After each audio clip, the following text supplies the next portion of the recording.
Here is some of the dumbest shit I have ever done in my life. Love me for it. You know, and I've had a lot of people tell me before their first reading, like, I'm really scared about doing this. I don't know if they'll do this again. And they become regulars. While I was really interested in having people laugh with me, I didn't want to feel like people were laughing at me, and I figured no one else did either. How intense some of the thoughts are is just really embarrassing, and it's just, I mean, I know everyone can relate to that, and looking back over some of the stuff I wrote was so painful. So yeah, I had a lot to go through.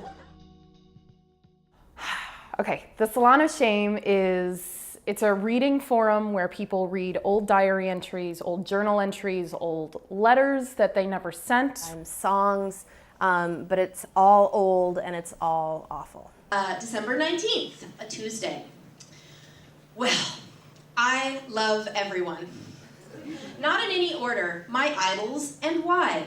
Number 1, Shannon, great singing voice in jazz choir.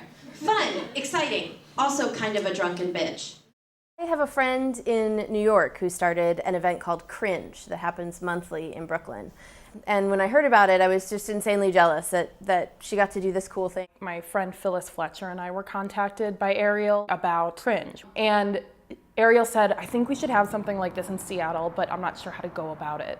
So after some brainstorming, came up with the Salon of Shame and got together with some friends of friends and did kind of a trial run of the format in my basement in mid-2005, just to see was it funny, what worked, what didn't work, was the whole thing just stupid. And it was really funny and really fun, and so we did the first show in November of 2005. I'm wondering what you're thinking as I stand here in the rain, wondering if you could somehow love me too. And some unknown soul has written in the margin, I know how you felt when you wrote this poem. It's not a good feeling, is it? It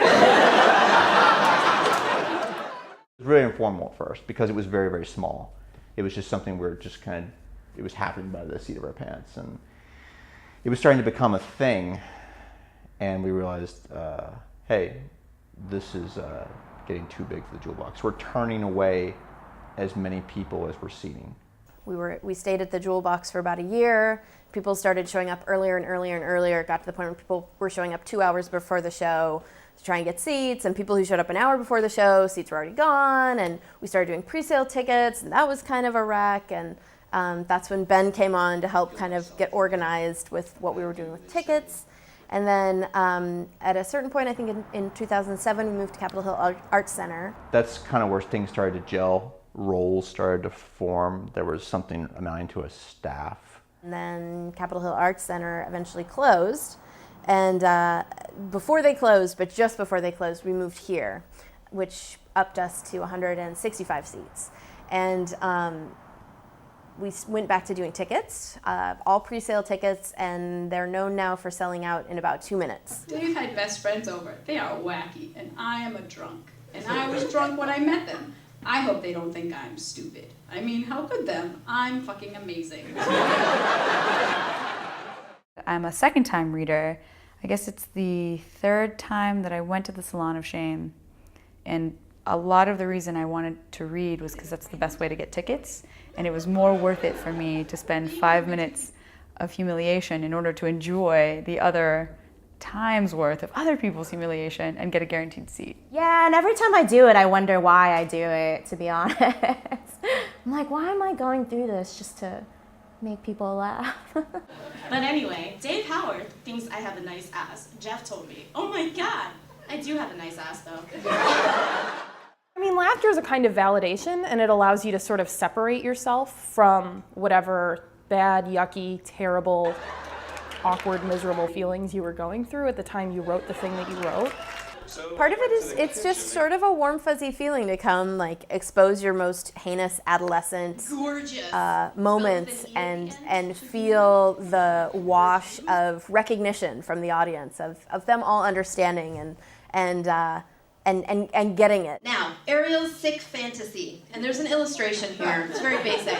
The illustration shows an alien standing outside of a flying saucer, and there's a congregation of stick figures gathered in front of him. And there's an arrow to the stick figures saying, all males on planet Earth.